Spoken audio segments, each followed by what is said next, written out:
Ini ada pertanyaan lagi. Benarkah Syekh Muhammad bin Abdul Wahab dan juga Syekhul Islam Ibnu Taimiyah itu adalah Wahabi sesat? Saya agak bingung ketika Syekhul Islam Ibnu Taimiyah disebut Wahabi, karena Syekhul Islam Ibnu Taimiyah itu lahir lebih dulu daripada Muhammad bin Abdul Wahab. Bagaimana mungkin orang yang lahir lebih dulu menjadi pengikut orang yang lahir belakangan? Maka ini satu pertanyaan yang keliru.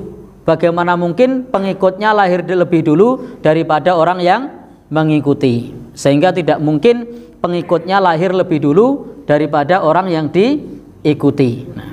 Karena ketika Syekhul Islam Ibnu Taimiyah disebut Wahabi, berarti dianggap Imam Ibnu Taimiyah sebagai pengikutnya Muhammad ibn Abdul Wahab. Padahal Imam Ibnu Taimiyah itu sudah lahir lebih dulu pada abad ke-7 Hijriah kalau tidak salah, coba nanti dikoreksi. Sementara Syekh Muhammad bin Abdul Wahab itu baru abad ke-12, sehingga terpaut 5 abad. Ya, terpaut 5 abad. Bagaimana mungkin pengikutnya lahir lebih dulu? Nah, sementara yang diikuti lahirnya belakangan. Sehingga ketika disebut seperti itu, maka itu satu pandangan yang kontraproduktif. Nah, satu pandangan yang tidak tepat. Di mana tidak tepatnya menganggap sebagai Wahabi dan menganggap sesat Ibnu Taimiyah, padahal Ibnu Taimiyah lahir lebih dulu. Kemudian yang kedua terkait Syekh Muhammad bin Abdul Wahab, nah, kemudian dianggap sebagai tokoh sesat. Maka daripada nanti kita banyak persangkaan tentang beliau sesat atau tidak, lebih baik membaca dari buku-buku beliau langsung. Karena banyak orang yang memberikan tuduhan kepada tokoh-tokoh Islam, sementara orang yang menuduh belum membaca dari buku-bukunya langsung. Maka lebih baik kalau pengen tahu bahwasanya Muhammad bin Abdul Wahab itu sesat atau tidak, silahkan beli buku-bukunya, kemudian dipelajari, kemudian dibaca, dianalisa, dan dilihat apakah sesat atau tidak. Yang saya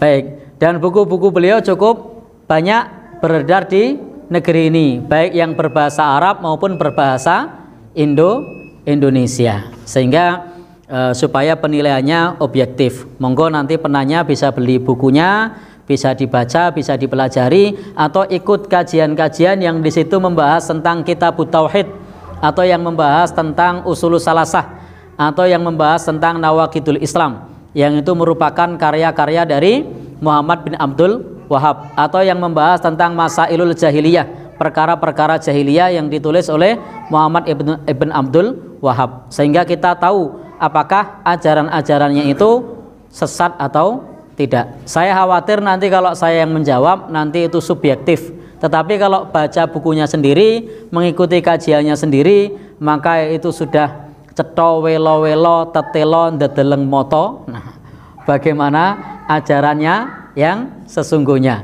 Buku-bukunya banyak, kajian-kajiannya juga banyak yang membahas itu. Di YouTube juga banyak, di buku-buku yang sudah PDF juga banyak. Itu silahkan nanti bisa dibaca, bisa dipahami apakah ajarannya itu sesat atau tidak. Sehingga lebih baik tahu sendiri dibandingkan ketika nanti saya yang menyampaikan, nanti alih-alih kemudian membenarkan jawaban saya, malah saya juga dituduh Wahabi. Malah repot nanti.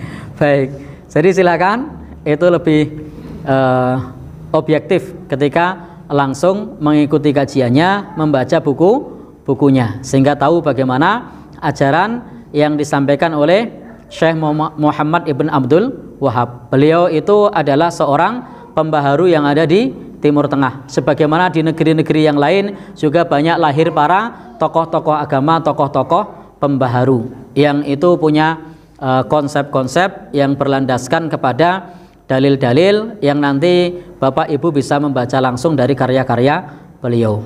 Wallahu a'lam bishawab.